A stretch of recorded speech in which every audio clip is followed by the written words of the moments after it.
you know, it'd be really fun. During the years they were doing Tales from the Crypt, they tried to honor the comic book in the best way they could every time they did it. I love that. We've got a musical soundtrack too. But this, they gave this out. So many people have asked me for this, but I use it when they take, selfies with people so they can be photobombed by the Crypt Keeper while we're taking a photo. But I always take it with me when I leave the table because so many people have tried to walk off with it. So there you go. That's a little story about the Crypt Keeper's face. So my name is John Kassir, and I am being hosted by Jeff Pavlak, Thanks. straight out of Cheektowaga, right here in Buffalo, New York.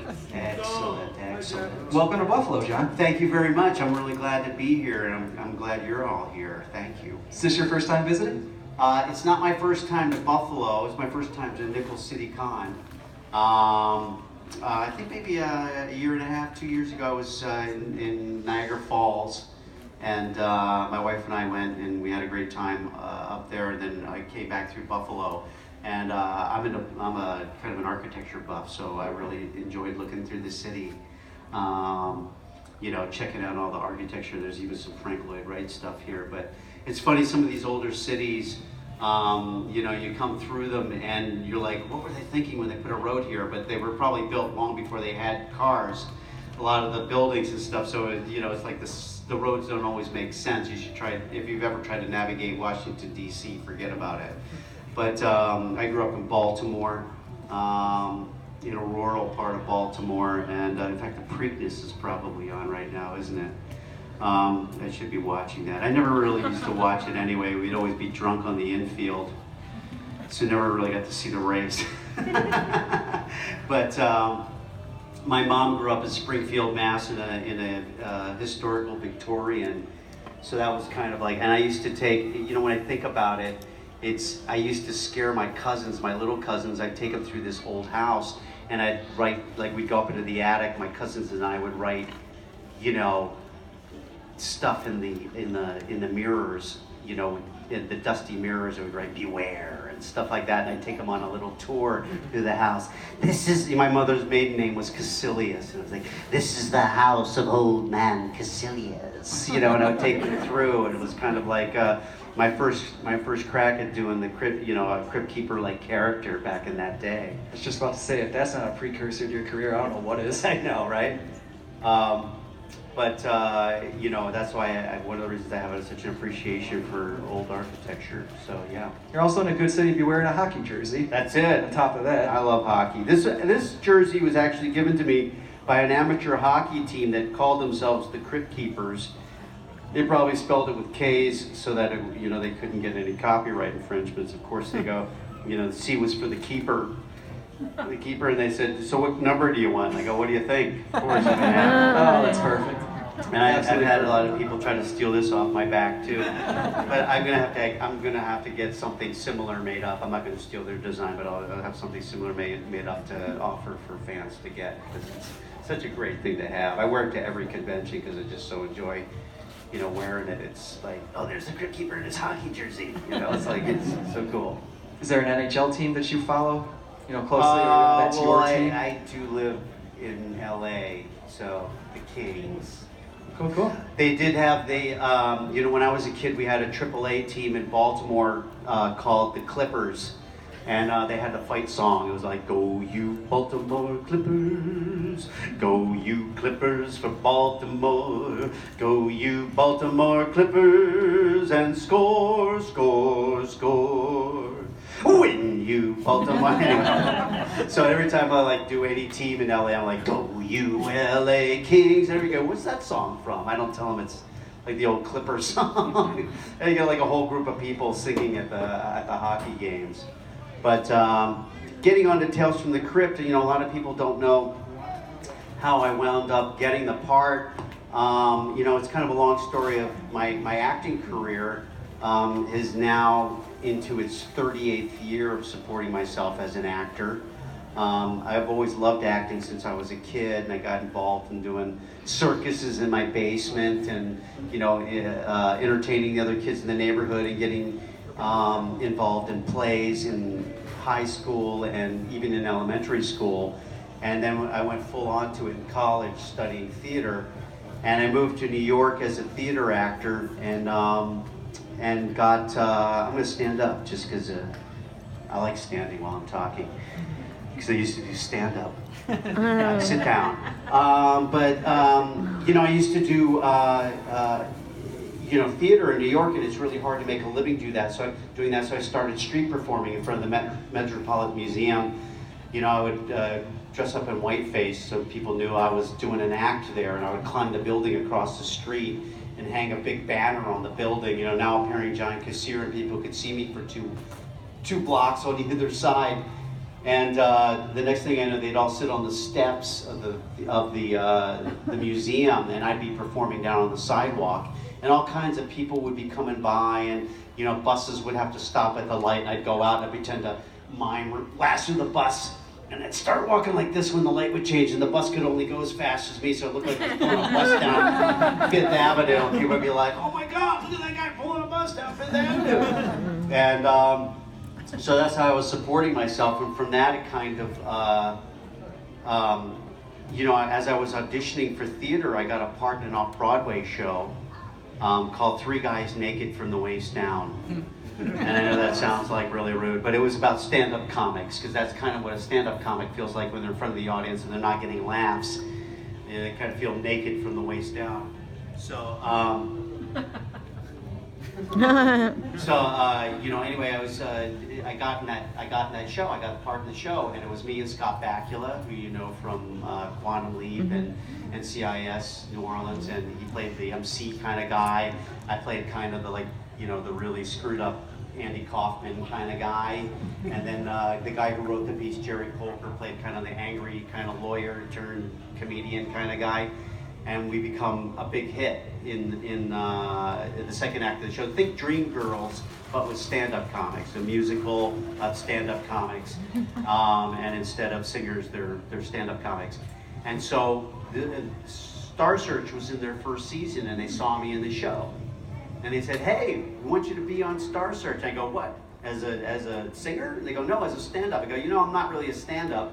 It's a part that I'm playing in the show." They go, "Well, you can win $100,000. I'm like, "I'll do it." Sure, I go, "If you see my act, I'm working on it tomorrow." You know, so I got myself in the club, and I started working up some material, and I got on the show. I kept winning. You know, each week I would do, you know, I had to come up with, every time I won, I had to come up with another 2.5 minutes.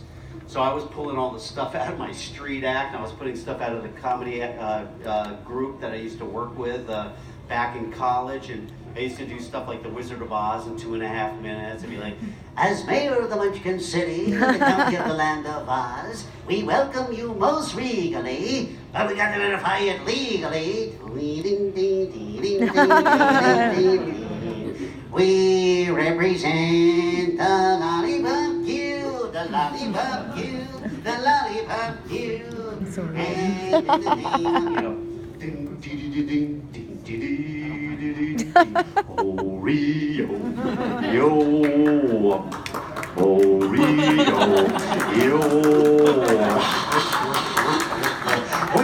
What's them? That's the castle of the Wicked Witch. Oh, Dorothy's in that awful place. Oh, I hate to think of her in there. Fellas, we got to get her out. I got a plan to get in there, and you're gonna lead us. All right, I'll go in there for Dorothy. Wicked Witch and no Wicked Witch. Guys and no guys, there's just one thing I want you fellas to do. What's that? Talk me out of it. He's so good. Anyway, I do stuff like that. But I wound up beating Rosie O'Donnell in the semifinals. Who was up and coming. I don't know. Can you hear me without this thing? I hate that ringing. I was going to ask, why did you switch with me? Because the phone was, because it was ringing. Oh. And I thought maybe that one wouldn't. Testing. Hello. Oh, who? This one rings too. Is there somebody controlling the level on this? Did somebody turn down the level on it? Feedback from the music. No, I think they just have it turned up too high. It's too high. I just hold it down here. You know, it's I think because of this, if you have the sound too loud for the speakers, then it feedback into the speakers and then reverberates. That's what causes feedback. That's what they call it, feedback. They have a general level on there, Omar. Testing. It's a little better, right? A little bit. Right. A little less ringing. There you go. You can still hear me, right? So, yeah, and then I went on into the finals, and I beat Sinbad in the finals. Oh, wow. Oh. The next thing I know, I win $100,000. They're going, you're going to open for Tom Jones in Vegas. I go, I got no friggin' act. I'm going to open for Tom Jones in Vegas, So I got myself into the club again, and I made sure to nail down a good 20-minute act with some of the stuff that I had been winning with on Star Search and that kind of thing. And I wound up opening for all these big acts, the Temptations and the Four Tops on their TNT tour, and I opened for Lou Rawls for 5,000 people at Michigan State. I opened for like I said, the Temptations and Four Tops at Westbury Music Fair. There was like 5,000 people, so I quickly was like thrust into this world from becoming a theater actor to being a stand-up comic. And of course, everybody in LA knew I was the guy that won Star Search. So they wanted me for their sitcoms. And the first series that I got was for HBO. And it was HBO's first series. It was called First and 10. For some of you don't remember, it was about football team. O.J. Simpson was the general manager. Yes, I worked for O.J. Simpson with O.J. Simpson for 6 years. Delta Burke, who we all know went on to do Designing Women and all these great shows, was the owner of the team. And Chris Maloney from SVU was a quarterback. I mean, all these people were, had started their careers on this show. And of course, they had all my big football heroes as well, some amazing football heroes. And I played the kicker. His name was Zagreb Shkanuski, and he could kick. Score! I kick! I play for the California Bulls. Both, yes? Editing for the kids today, so. It literally, Three Guys Naked from the Waist Down, getting me on Star Search, launched me from street performing to being pretty much a household name. I mean, I was walking down the street and living in New York at the time, and people would come out to me every day, wherever I go. And I don't know if I was, maybe I started leaning more towards the voiceover stuff because I wasn't so comfortable with being recognized everywhere, or whether it's just the ability to play so many different characters. I quickly found out that when you're, an actor, they mostly hire you for what you look like and who you really are. You don't get to play, until you become like a famous character actor, you don't really get to play so many things that aren't you, and I so loved doing that. Once I was on First and 10 and they were going to do Tales from the Crypt, they knew that I did all these voices and characters and asked me to come audition for Tales from the Crypt, and I was like, oh my God, I collected those comic books, I can't believe they're making it into a series. And I went down to Kevin Yeager's studio, and he was creating this puppet, and he was, making him out of, he didn't have a big budget, so he was making it out of spare parts out of his studio, including, some people don't realize this, but he used Chucky eyes as the eyes for the Crypt Keeper, which was really cool, and he loved it. He wound up using them. So, I could just see what he looked like, and Kevin Yeager just had like a boombox with a microphone that I could, do my recording into. And when I started doing this voice for him, he was like, I'm doing it for him, and I'm laughing, and he's laughing, and I realized, the Crypt Keeper's laughing at his own jokes and at his own puns, and that kind of stuck with me, and I kept that. And the next day, he had me doing it for the two biggest, movie producers in Hollywood, Joel Silver and Dick Donner, in their office, and they're like, "That's great, kid, you're hired. We'll see you on the set." They walked out of the room, and I was like, okay, what just happened? Did I get the part? Kevin's like, yeah, they just gave you the part. But I couldn't believe it, it happened that quickly. That was 1988. We started shooting in 88, and the show came on the air in 89. Wound up, 7 seasons on HBO, which was pretty much a new network. I had done some other stuff for them. I worked on Dream On as well as First and 10 and some other stuff, and done some comedy specials and stuff, but here it was, nobody knew that this show would be